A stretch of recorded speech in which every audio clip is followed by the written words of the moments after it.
महाभागवतों के चरित्र सुनने से हमारे हृदय में विशाल भक्ति का प्रादुर्भाव होता है। 12 महाभागवतों में भीष्म जी महाराज बड़े ही महामहिम प्रभु श्री कृष्णचंद्र के अनन्य भक्त हैं और ऐसी सत्यनिष्ठा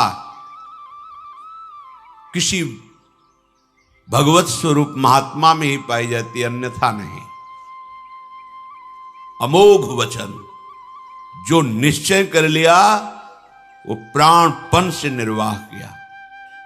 जिनके जीवन में सत्य ही सत्य है कि मुझे और कोई साधारण स्त्री अपने गर्भ में धारण नहीं कर सकती, हे मां आप कृपा करो और मुझे अपने गर्भ में धारण करो। तो गर्भ में धारण करने वाले पिता का चयन ब्रह्मलोक में विराजमान महाभीष्म के रूप में श्री गंगा जी ने किया। वही भूतल पर प्रतीप राजा के पुत्र महाराज शांतनु के रूप में प्रकट हुए ब्रह्मलोकवासी महाभीष्म राजा। बड़े ही प्रभावशाली बाल्यावस्था से ही थे। परम तपस्वी राजा शांतनु देवराज इंद्र के समान तेजस्वी थे। एक दिन प्रजा रक्षा के लिए रुग्ण और हिंसक, जिनके जीवित रहने पर प्रजा में संक्रामक रोग फैल सकता है, ऐसे पशु और जो घोर हिंसा स्वभाव वाले हैं, ऐसे पशुओं को प्रजा रक्षा के लिए मारने के लिए वो वन में जाया करते थे। एक दिन उन्होंने गंगा के किनारे ही भ्रमण कर रहे थे, देखा अपने तेज कांति से मानो कई सूर्य एक साथ उदय हो गए हों। ऐसी तेजस्विनी नवयुवती सुंदरी लक्ष्मी जी के समान ऐश्वर्य और सुंदरता से युक्त धीरे धीरे महाराज शांतनु के समीप आ रहे। उनके सारे अंग निर्दोष गौर वर्ण, ऐसा मोहिनी सुंदर रूप, उस पर बड़ी ही दिव्य साड़ी धारण किए हुए, देखते ही राजा शांतनु का शरीर स्तब्ध हो गया। ऐसा रूप तो कहीं सुना भी नहीं था जैसा रूप देखा। आश्चर्यचकित हो गए। थोड़ी देर के लिए दोनों नेत्र अपलक हो गए, पलक झपना बंद हो गई, मानो मूर्ति खड़े हो। ऐसी दिव्य कांति, ऐसी दिव्य सौंदर्य सुधा समीप आकर के महाराज शांतनु की तरफ सांत्वना देते हुए बोले, आप धैर्य धारण कीजिए, मैं आपकी ही सेवा के लिए आया। तब इनमें साहस हुआ बात करने का। शांतनु जी ने कहा, मैं देख करके ही बता रहा हूं कि तुम कोई दानवी, गंधर्वी, अप्सरा, यक्षी, नाग कन्या या मानवी हो ही नहीं सकती। त्रिभुवन में ऐसी कोई सुंदरी नहीं है। मुझे पता है, क्योंकि ब्रह्मलोक से सीधे आए हैं तो सब कुछ पता है। इनकी स्मृति, इनका ध्यान, इनकी तपस्या इतनी जोर की है कि ऐसी सुंदरी तो हमने देखी ही नहीं। पर मैं तुमसे प्रश्न नहीं करूंगा कि तुम हो कौन, बस मेरी याचना है कि मैं आपका संग चाहता हूं। जब शांतनु जी ने ऐसी प्रार्थना की तो मधुर मुस्कान युक्त महायशस्विनी त्रिपथगामिनी भगवती गंगा जी उनके ऐश्वर्य की वृद्धि के लिए उनसे कहा, मैं आपका संग स्वीकार करती हूं, आप इस योग्य हैं, पर मैं कभी बुरा से बुरा करूं या भला से भला करूं, आप कभी प्रश्न नहीं करेंगे। कार्य में आप रोकेंगे नहीं, किसी कार्य में मुझे कभी अप्रिवचन नहीं बोलेंगे। जिस समय अप्रिवचन या कोई प्रश्न, उसी समय मैं आपसे विलग हो जाऊंगी। निश्चय मेरी ये शर्त है, यदि आप स्वीकार करें तो फिर मैं आपका संग स्वीकार करती हूं। तथेति सा सदा तूक्ता तदा भरत सत्तमो प्रहर्ष मतुलम लेभे प्राप्यतम पार्थिवोत्तमम। शांतनु जी ने कहा तथास्तु, जैसा तुम चाह रहे हो वैसे ही हमारे आचरण होंगे, हम तुम्हारी शर्त स्वीकार करते हैं। महाराज शांतनु भगवती गंगा जी को रथ पे विराजमान करके उनकी राजधानी हस्तिनापुर में उस महल में जैसे देवराज इंद्र का महल, ऐसे महल उसमें देवी गंगा जी को विराजमान किया। जितेंद्रीय महाराज शांतनु ब्राह्मणों को बुलाकर स्वस्ति वाचन कराया। जो पिता का आदेश जैसा था कि कुछ पूछना नहीं, कुछ नहीं पूछा, आदेश कर दिया। शास्त्रीय विधान के अनुसार इस देवी से पाणी ग्रहण संस्कार में करूंगा। महाराज शांतनु ने शास्त्र मर्यादा के अनुसार पाणी ग्रहण किया। कुछ समय के बाद एक पुत्र प्रकट हुआ। बड़ा महल में आनंद उत्सव मनाया जाने लगा। अभी आनंद उत्सव हो ही रहा था कि देवी गंगा जी ने उस पुत्र को लिया और चल पड़ी अपनी धारा की तरफ। और वहां जाकर कहा, ऐ वत्स, तुम्हें पता होना चाहिए तुम वसु हो, वशिष्ठ जी के शाप से तुम मनुष्य लोक में आए हो। मैं तुम्हें ज्यादा यहां टिकने नहीं दूंगी, जाओ तुम अपने वसु स्वरूप को प्राप्त करो। ऐसा कह के अपनी धारा में डाल दिया, तुम्हें मैं शाप से मुक्त करती हूं। और बड़ी प्रसन्न मुद्रा में फिर महल लौट आए। महाराज शांतनु भारी असंतुष्टता को प्राप्त हुई कि प्रथम बालक और इसने हत्या कर दी बालक की, पर कुछ बोले नहीं। दूसरा बालक हुआ, वही प्रक्रिया। 7 बालक प्रकट हुए, 7 को गंगा की धारा में प्रवाहित कर दिया जीवित।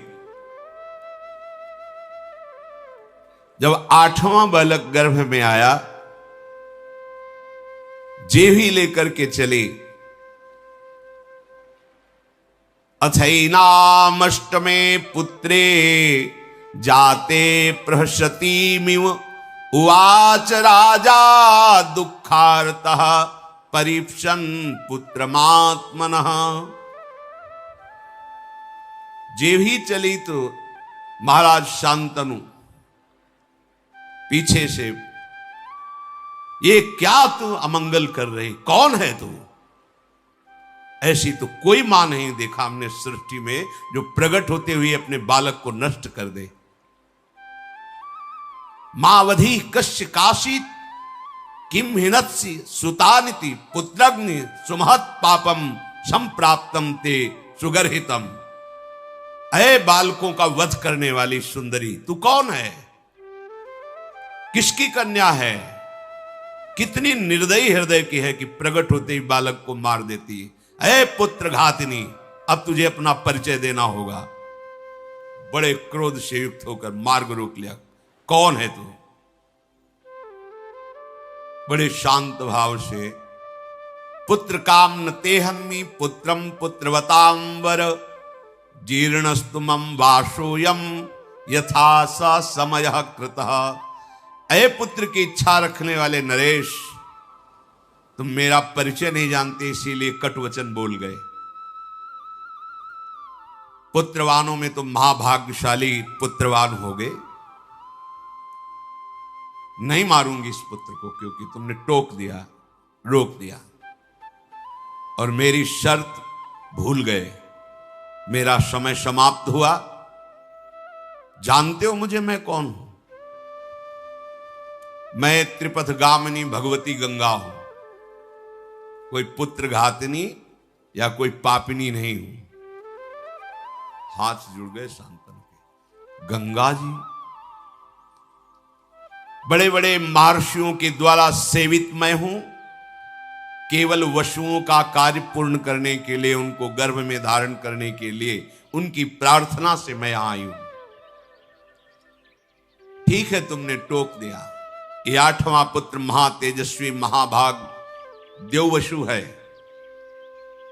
वशिष्ठ जी के शाप से 7 तो मुक्त कर दिए, 8वें को तुमने रोक दिया, अब ये यही रहेगा, आजीवन मृत्युलोक में रहेगा।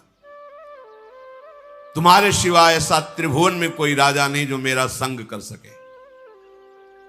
तुम वसुओं के पिता हो। मानवीय सृष्टि में ऐसा कोई है नहीं कि इन वसुओं को गर्भ में धारण कर सके।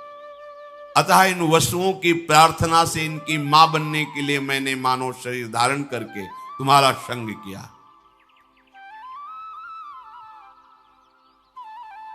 मैंने पहले ही कह दिया था वसुओं से कि तुम्हारे जन्म होते ही तुम्हें मैं मुक्त कर दूंगी।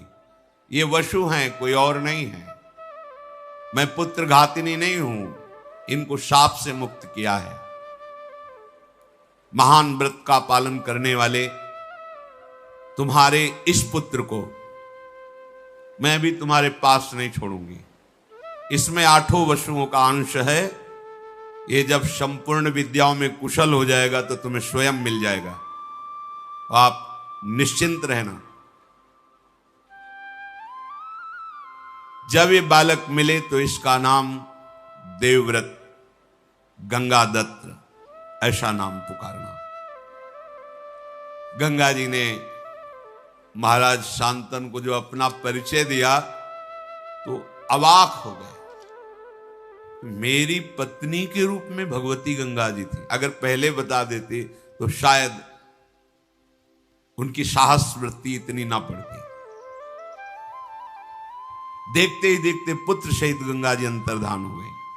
16/8/4/8 36 वर्ष तक गंगा जी के वियोग में वहीं वन में ही अधिक समय व्यतीत करते महाराज शांतनु।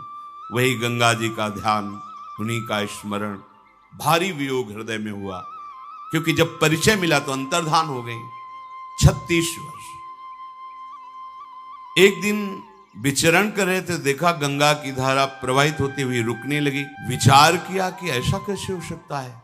आगे बढ़े तो देखा विशेष रूपवान, बलवान, आचारवान, तेजस्वी एक बालक अपने धनुष में प्रत्यंचा चढ़ाकर बाणों से गंगा की धारा को रोक दिया।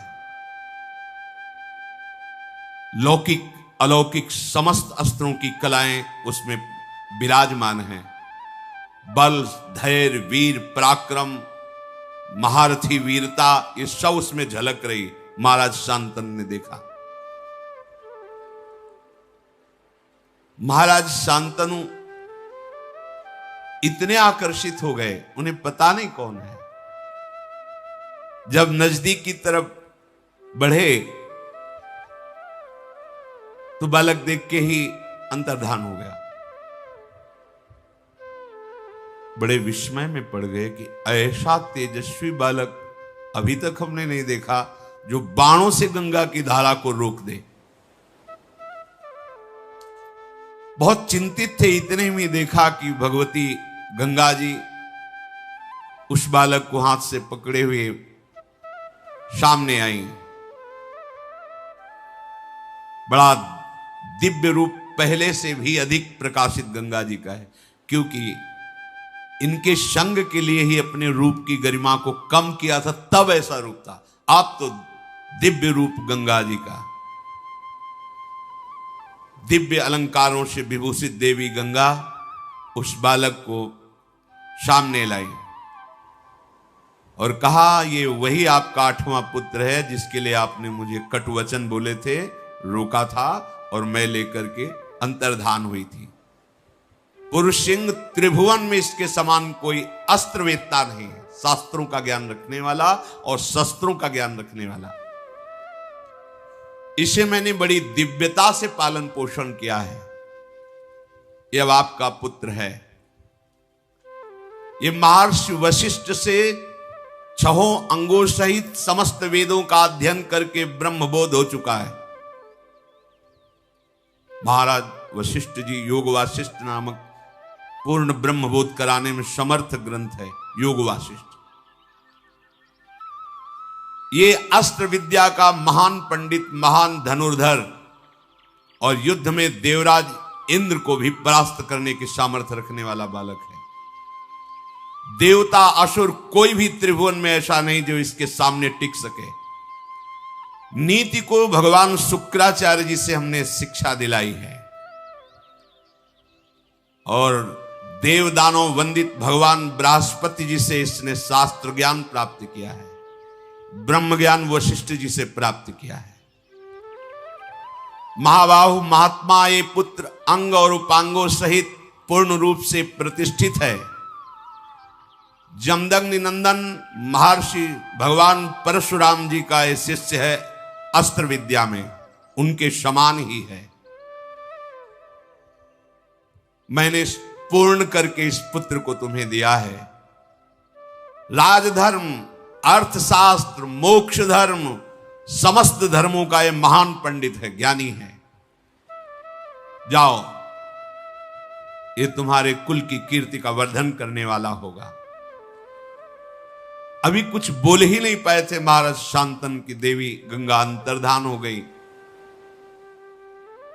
गंगा जी की आज्ञा शिरोधार करके महाराज शांतनु सूर्य के समान प्रकाशित होने वाले अपने पुत्र को राजधानी में लाए। हस्तिनापुर अमरावती के समान सुंदर देवराज इंद्र की राजधानी अमरावती। जे ही संपूर्ण प्रजा को पता चला कि शांतनु का अष्टम पुत्र जो गंगा जी ले गई थी वापस आया है, संपूर्ण प्रजा में आनंद की लहर दौड़ गई। बड़े ही सौम्य स्वभाव महात्मा, गुणवान, ज्ञानी, नीतिज्ञ, शास्त्रज्ञ, शस्त्रज्ञ ऐसे युवराज को प्राप्त करके शांतनु जी को बहुत सुख हुआ और विद्वान ब्राह्मणों को बुलाकर युवराज पद पर अभिषिक्त कर दिया। अति पराक्रमी पुत्र को प्राप्त करके पिता शांतनु को अपार सुख हो रहा है कि अब मेरा जीवन आनंद में, राज्यभार संभालेगा और अपना जीवन में भजन करके समाप्त करूंगा, क्योंकि अब कोई कामना नहीं रह गई। एक दिन उनको ऐसी सुगंध आई कि खींचे चले गए उस सुगंध में, घ्राणेन्द्र में 4 योजन तक सुगंध जाती थी, योजनगंधा।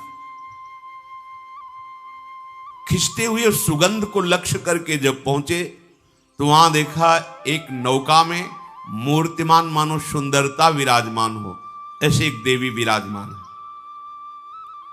श्याम नेत्र हैं, किशोर अवस्था है। देखते ही महाराज का चित्त जो कह रहा था कि अब तो पूर्णता है, अब कुछ नहीं चाहिए, बदल गया। शांतनु उनके रूप, माधुर्य, सुगंध और वाणी भगवान व्यासदेव की मां है। सुनते ही मुग्ध हो गए, जैसे गंगा जी पर। तो गंगा जी के वियोग से जो हृदय की दशा हुई थी, वो देवव्रत गंगादत्त से मिलने पर पुत्र के थोड़ी शांत हो गई थी। फिर वही नवीन, बहुत सावधानी की जरूरत होती, वही दशा आ गई जो गंगा जी के वियोग में थी।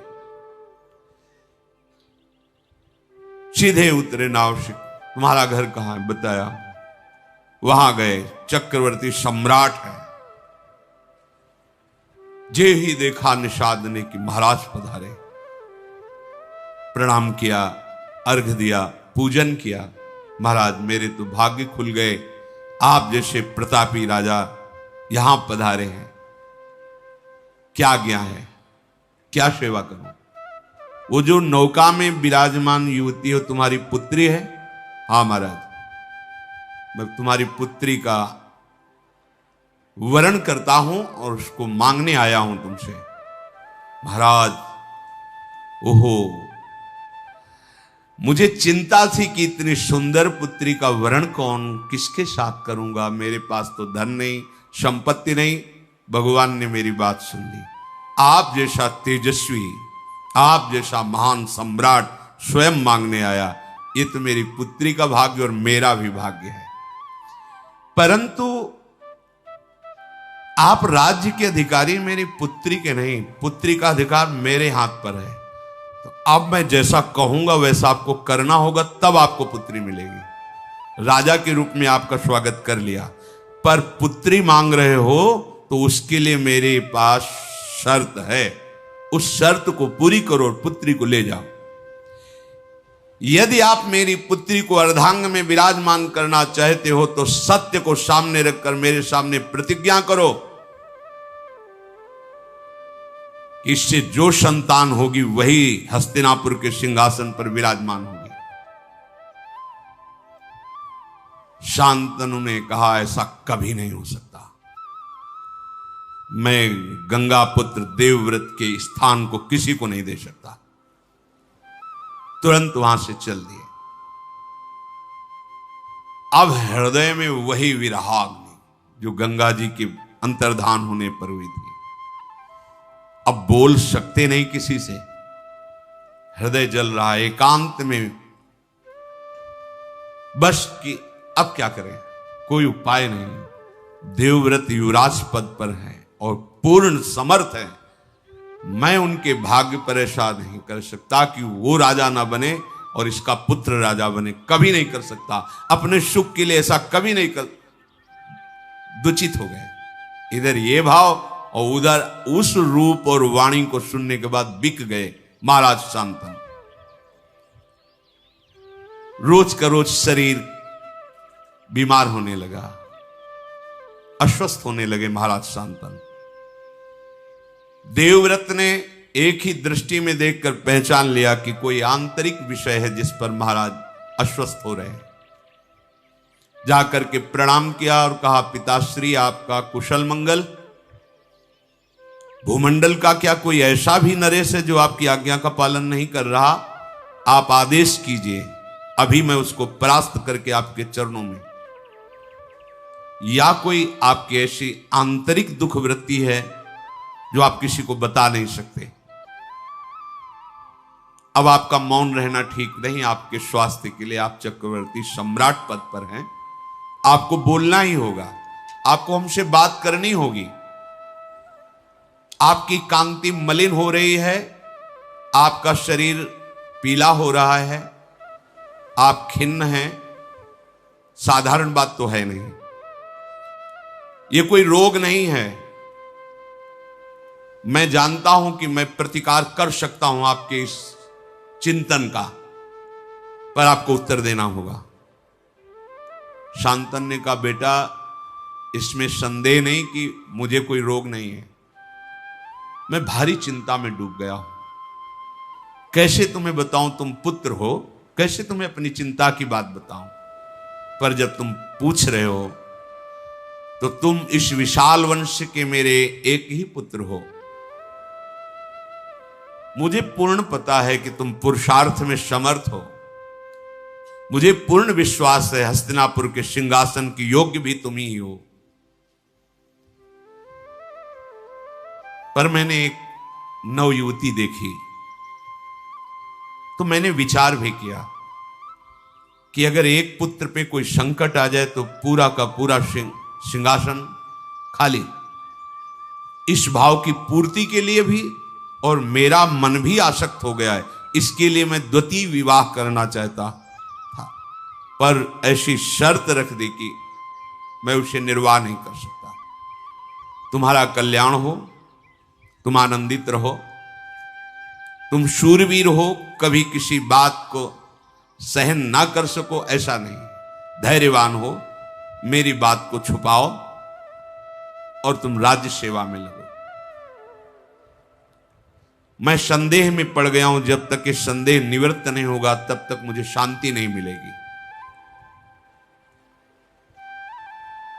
अपने पिता के हितैषी बूढ़े मंत्रियों को बुलाया और कहा, साफ साफ बताओ। पिता ने बताया नहीं। किससे आसक्त हैं पिताजी, क्या शर्त है? तो उनका, मैं इतना जानता हूं कि कोई निषाद राज की कन्या है, पर शर्त क्या है ये मुझे पता नहीं, ये तो सारथी ही बता सकता है, क्योंकि महाराज का सारथी महाराज के साथ वहां तक गया था, हम सब पीछे ही थे। देवव्रत जी ने पिता के सारथी को बुलाया और प्रणाम किया, क्योंकि पिता के ही तुल्य सम्माननीय होता है, और कहा, महाप्राज्ञ अर्थात तुम परम ज्ञानी हो। जो मैं पूछ रहा हूं पिता के हित के लिए, राजा के हित के लिए पूछ रहा हूं, सत्य बोलना। किससे मेरे महाराज का अनुराग हो गया है? तुम सत्य परिचय बताना। और क्या शर्त है? उनका महाराज वो कोई राजकुमार की कन्या नहीं है, राजा की कन्या नहीं है, वो एक धीवर की कन्या है, पर इतनी सुंदरी है कि मैंने भी ऐसी सुंदरता नहीं देखी। आपके महाराज ने जाकर के मांगा स्वयं कि मुझे पत्नी के रूप में वरण करने के लिए अपनी कन्या दे दो। तो उसने शर्त रख दी कि इसके गर्भ से जो पुत्र होगा वही हस्तिनापुर का सम्राट पद स्वीकार करेगा। आपके पिताजी वहां से तुरंत चल दिए कि मैं ऐसा कदापि नहीं कर सकता। इसके बाद ऐसी दशा को प्राप्त है, अब आपको जैसा उचित लगे। देवव्रत ने समस्त वृद्ध मंत्रियों को बुलाया और भी विशिष्ट अधिकारियों को, क्योंकि युवराज पद पर हैं, और बिना सूचना के अपने पिता के सारथी को लेकर वहां पहुंचे निषाद के घर में। जो ही निषाद ने देखा कि देवव्रत अपने मंत्रिमंडल के साथ पधारे हैं, विधिवत पूजा करके पृथ्वी पर माथा रख करके प्रणाम किया और कहा, आज मेरे भाग्य खुल गए कि आप गंगा पुत्र देवव्रत हमारी कुटिया में पधारे, अहो भाग्य। उन्होंने कहा, यहां मैं पूजा स्वीकार करने नहीं आया, याचना करने आया हूं। क्या शुल्क रखा है आपने अपनी पुत्री के लिए? जो भी चाहोगे मैं तुम्हें दूंगा, पर मेरे पिताश्री के लिए तुम्हारी ये कन्या चाहिए। महाराज, वो तो स्पष्ट मैंने कह दिया था कि हमारी पुत्री के गर्भ से जो पुत्र होगा वही राज सिंहासन पर बैठेगा। और महाराज शांतनु के आप अकेले पुत्र हैं, शस्त्रधारियों में श्रेष्ठ हैं, आपके सामने कोई टिक नहीं सकता, मुझे पता है। तो भला मैं अपनी पुत्री के पुत्र की रक्षा के लिए ऐसा वरदान क्यों ना मांगूं? कहीं आपकी भ्रुकुटी बिगड़ गई तो? ये कन्या मेरी नहीं है, ऐसा मत समझना कि निषाद की कन्या है। ये आर्य पुरुष की संतान है। ये गुणों में आपके समान है, जन्म भी आपके समान ही महापुरुषों से हुआ। इसका मछली के उदर में सत्यवती जी को निकाला था निषाद ने, इसीलिए पिता कहे गए। सत्यवती की योग्य अगर भूमंडल में है तो केवल महाराज शांतनु ही है, मुझे पता है, पर मैं बिना शर्त के नहीं दे सकता। इस शर्त का तुम्हें पालन करना होगा, क्योंकि मुझे पता है यदि आप गुस्सा हो गए तो आपका शत्रु चाहे गंधर्व हो या देवता हो या कोई दैत्य हो, आपके सामने टिक नहीं सकता। इस सत्यवती का बालक अगर कोशिश भी करेगा तो राज सिंहासन के समीप भी नहीं पहुंच सकेगा, क्योंकि आप जैसा महारथी है। इसलिए मैं अपनी पुत्री नहीं दे सकता जब तक आप या आपके पिता ऐसा वचन नहीं देते। बस अगर ये बात आप पूर्ण कर लें तो निषाद के ऐसा कहने पर समस्त मंत्रियों राज पदाधिकारियों के सामने कहा कि मैं अपने पिता का मनोरथ पूर्ण करने के लिए ये प्रतिज्ञा करता हूं कि कभी राज सिंहासन पर नहीं बैठूंगा। युवराज पद पर हूं तो जीवन भर सिंहासन की रक्षा करूंगा, और जो तुम्हारी पुत्री से पुत्र होगा वही राज सिंहासन पर, ये मैं प्रतिज्ञा करता हूं। बोले, महाराज ये दोष युक्त हमें इसमें दिखाई दे रहा है, क्योंकि आज तक कोई ऐसा पुरुष पैदा नहीं हुआ कि आपका विरोध सह सके। तो आप तो ऐसा बोल गए, लेकिन जब आप ब्याह करेंगे वो आपका पुत्र पैदा होगा तो उसने तो संकल्प नहीं किया, वो तो मार के गिरा देगा और सिंहासन पर बैठेगा। जब उसे पता चलेगा कि आप युवराज पद पर थे और ऐसा हुआ तो बर्दाश्त नहीं करेगा। महाराज, मुझे डर लग रहा है ऐसा आपके कहने पर भी। इसलिए कन्या पर आपका पूरा अधिकार तभी माना जाएगा जब आप मुझे निर्भय कर देंगे। सत्यवती के हित के लिए राजाओं के मंत्रियों के बीच में आपको वो बात कहनी होगी जिससे मैं निर्भय हो जाऊं। और मैं जानता हूं कि आप कभी हंसी में भी मिथ्या नहीं बोलते, इसलिए आप जो बोलेंगे मैं स्वीकार करूंगा। पर आपका पुत्र सिंहासन का अधिकारी बनेगा तब किसका बस चलेगा? निषाद राज के अभिप्राय को समझकर सत्य धर्म में तत्पर रहने वाले देवव्रत ने अपने पिता का प्रिय करने की इच्छा से बड़ी ही कठोर प्रतिज्ञा की, जो किसी देवता, किसी दैत्य, किसी मानव ने आज तक नहीं की अपने पिता के लिए। उन्होंने कहा मेरी बात सुनो, जितने दिव्य ऋषि, देवता, अंतरिक्ष के दैवी शक्तियां सब प्रकट होके सुनो, मैं सत्य कहता हूं, पिता के लिए मैं आजीवन ब्रह्मचारी। ये बहुत बुरी बात है। पिता के लिए मैं आजीवन ब्रह्मचारी रहूंगा, कभी किसी स्त्री को स्वीकार ही नहीं करूंगा, ना राज सिंहासन में बैठूंगा, ना कभी ब्याह करूंगा, ना कभी ब्रह्मचर्य तोड़ूंगा। भीष्म प्रतिज्ञा इसे कहते हैं। समस्त देवी देवता, ऋषि मुनि इसके साक्षी बने कि आज अभी तक तो ब्रह्मचारी है, आजीवन ब्रह्मचर्य रहूंगा, कभी राज सिंहासन पर नहीं बैठूंगा, अपने पिता के सुख के लिए। महाराज जो ही भीष्म जी ने आजीवन अखंड ब्रह्मचर्य के व्रत की प्रतिज्ञा की, तो बड़े बड़े ऋषि मुनि देवता सब, ततो अंतरिक्ष अप्सरसो देवा सप्त ऋषि गणास तथा अव्यवर्षंत कुसुमैर भीष्मोप्यमिति चाब्रवन। जय हो भीष्म प्रतिज्ञा करने वाले देवव्रत भीष्म की जय हो। आज से तुम्हारा नाम भीष्म पड़ेगा। और पुष्पों की वर्षा ऋषियों ने, देवताओं ने, अप्सराओं ने की। ये भयंकर प्रतिज्ञा आज तक किसी ने नहीं की, भीष्म जी ने। इसलिए आज से तुम्हारा नाम भीष्म पड़ेगा। अब तो कोई शब्द ही नहीं रह गया था। निषाद कन्या से बोले मां रथ पर विराजमान हुई, रथ पर बैठा करके ले चले।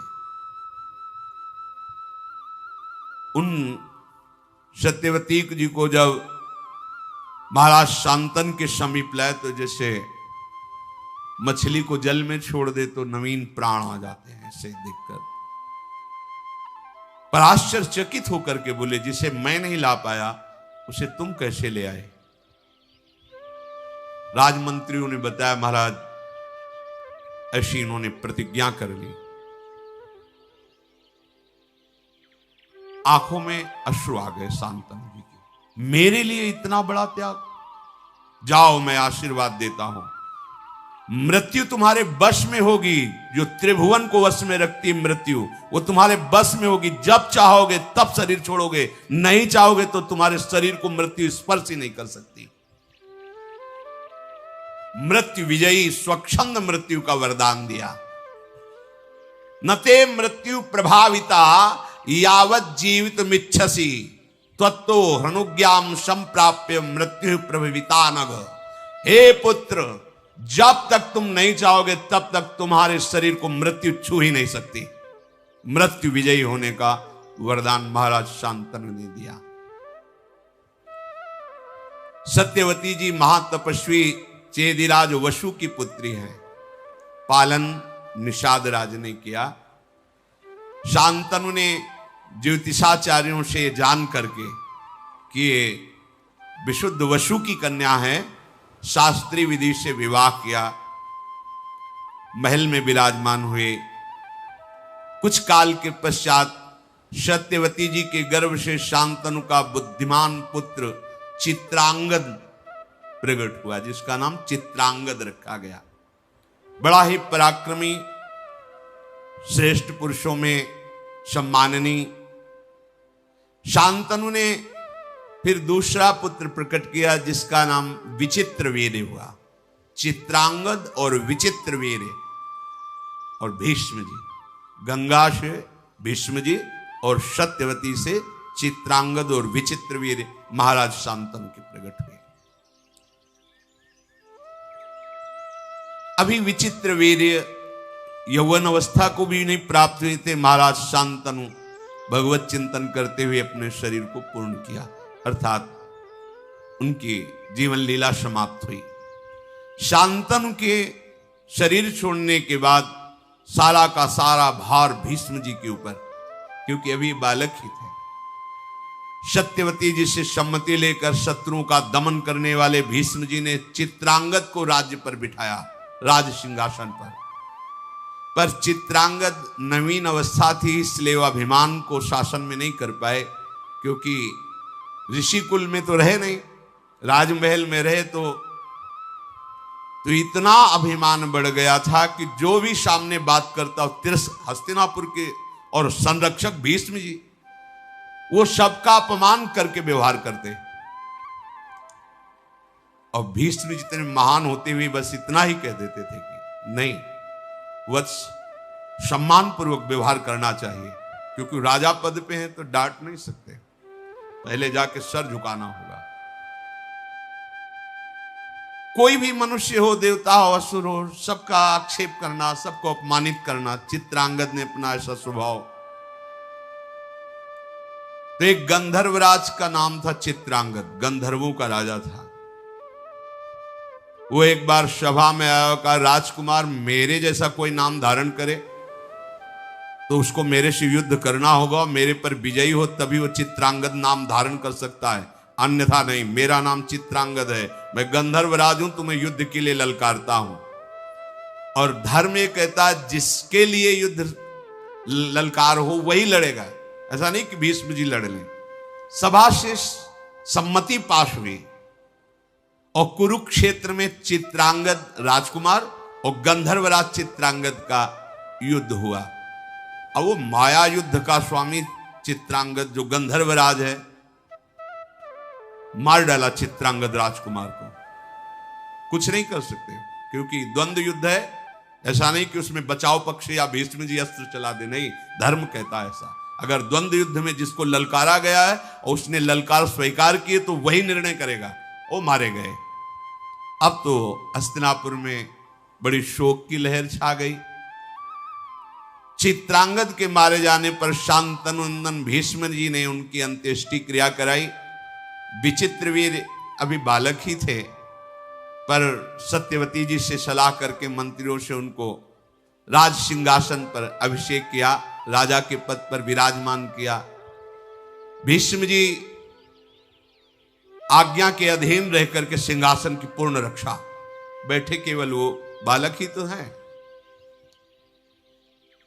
चित्रांगद के मारे जाने पर विचित्रवीर अभी बहुत छोटे थे, पर राज्य का भार अर्थात सिंहासन पर उन्हें विराजमान किया गया। भीष्म जी रक्षा करते। अब धीरे धीरे नवकिशोर अवस्था आई।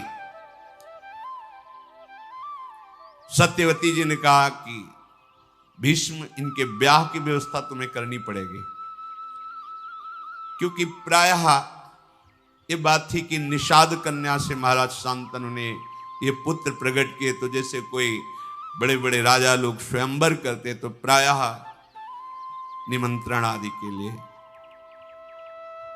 भीष्म जी से सत्यवती जी ने कहा कि इनके ब्याह की व्यवस्था करनी होगी। गुप्तचरों ने बताया कि काशी में स्वयंवर की रचना हो रही है, काशी राज की तीनों कन्याएं स्वयंवर में वर का वरण करेंगी। भीष्म जी ने माता सत्यवती से कहा कि मुझे ही जाना पड़ेगा। आज्ञा ली। महारथियों में श्रेष्ठ शत्रु विजयी भीष्म अकेले सारथी को लेकर के वाराणसी पहुंचे और स्वयंवर सभा में जब प्रवेश किया तो बहुत से राजा बैठे हुए थे, सब देख के तालियां बजा के हंस दिए, वाह बाल ब्रह्मचारी, अब ब्याह का मन हुआ है, क्योंकि स्वयंवर में तो वही आएगा जिसका ब्याह का। अरे भाई, हम तो बड़ा सम्मान करते थे कि शांतनु नंदन भीष्म की अमोघ प्रतिज्ञा है, और ये क्या हुआ, ये तो यहां स्वयंवर में ब्याह करने के लिए आ गए। और खूब हंसी मजाक राजाओं ने। जब ऐसी हंसी उड़ाने लगे तो भीष्म जी बड़े धर्मात्मा थे, कहा कि तुम लोगों की निर्लज्जता से हमें कोई फर्क नहीं पड़ता है, तुम व्यर्थ में उपहास मत करो। मैं हस्तिनापुर सिंहासन की तरफ से आया हूं, महाराज विचित्रवीर के लिए इन कन्याओं को स्वयंवर से अपहरण करके ले जाऊंगा। तुम में जिसकी सामर्थ्य हो, तो मैं हस्तिनापुर की तरफ से हूं। मैं अपने लिए स्वयंवर में नहीं आया, मैं हस्तिनापुर सिंहासन की तरफ से आया हूं। सिंहासन में विराजमान महाराज विचित्रवीर के लिए इन कन्याओं को मैं बलपूर्वक अपहरण करके ले जाऊंगा। तुम में जिसकी सामर्थ्य हो मुझसे युद्ध करे। मैं धर्म के अनुसार हर कार्य करता हूं।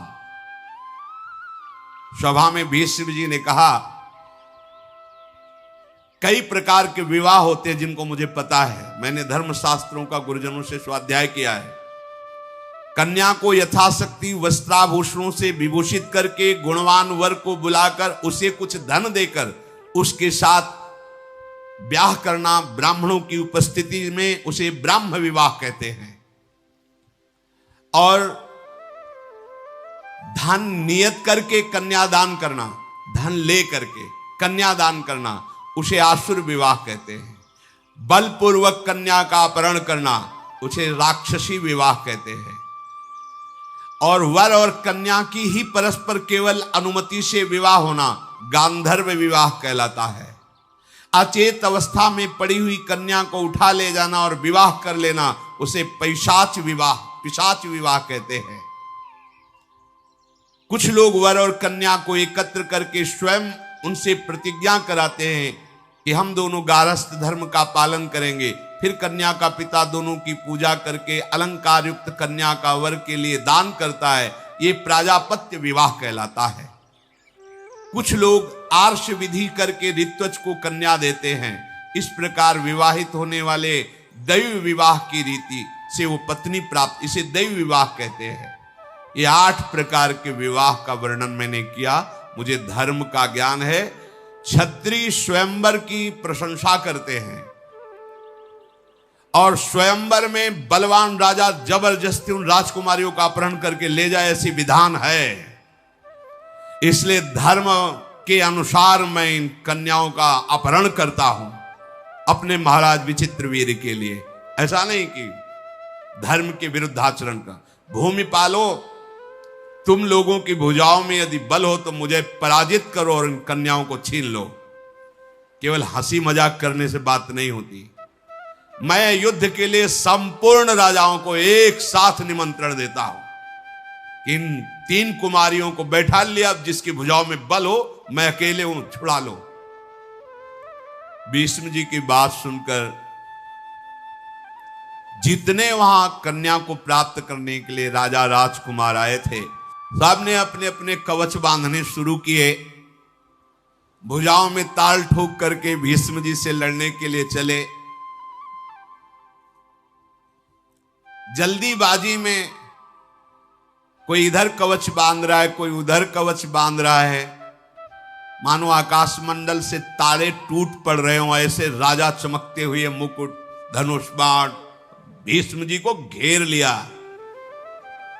क्रोध में भर करके भवें टेढ़ी करके चारों तरफ से ऐसे बाण वर्षा करने लगे जैसे वर्षा में पानी की बूंदें गिरते हैं। भीष्म जी ने दिव्यास्त्र के द्वारा सब बाणों को भस्म कर दिया। रोंगटे खड़े हो गए राजाओं के। एक साथ इतने राजाओं का आक्रमण। संपूर्ण शस्त्रधारियों में श्रेष्ठ भरत कुलभूषण भीष्म जी ने क्षण भर में समस्त योद्धाओं को पराजित कर दिया। कन्याओं को साथ लेकर राजधानी हस्तिनापुर की तरफ प्रस्थान किया। पीछे से आवाज आई, भीष्म रुको। तो मुड़ करके देखा तो महारथी शाल्व पीछे से ललकार रहा था। शाल्व का शारीरिक बल असीम था। बलवानों में महाबलवान साल्वराज उन 3 कन्याओं में से बड़ी कन्या जो अंबा थी, उससे पहले से इनकी मित्रता थी और यह निश्चय हुआ था कि स्वयंवर में वरण इन्हीं का होगा। भीष्म जी को कुछ पता नहीं था, उन्होंने तो अपहरण कर लिया। शत्रु सेना का संहार करने वाले भीष्म जी ने ललकार सुनी, रथ मोड़ दिया। बड़ा भयंकर युद्ध हुआ शाल्व का और भीष्म जी का। महारथी भीष्म जी ने क्षत्रिय धर्म का आश्रय लेकर शाल्व से युद्ध प्रारंभ किया। शाल्व ने भीष्म जी के ऊपर बड़े अस्त्रों का संधान किया, पर आश्चर्यचकित कर देने वाली बात, एक भी अस्त्र भीष्म जी का स्पर्श नहीं कर पा रहा, पहले ही भीष्म जी उसको नष्ट कर देते हैं। युद्ध में ऐसी फुर्ती कहीं देखी नहीं गई जैसी भीष्म जी के अंदर।